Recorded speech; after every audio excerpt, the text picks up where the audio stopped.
আলাইকুম।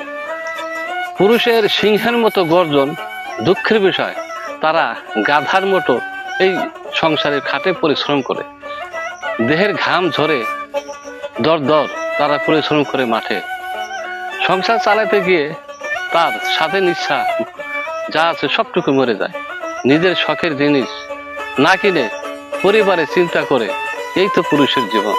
পুরুষ মানুষের জীবনটা আল্লাহ তাআলা খুবই কঠিন সুতায় গাঁথায় রেখেছে, তাই এদের কপালে কষ্ট আছে, তাই এরা সংসারের জন্য কষ্ট করে, কিন্তু নিজেরা জীবনের সুখ চায় না কোনোদিন।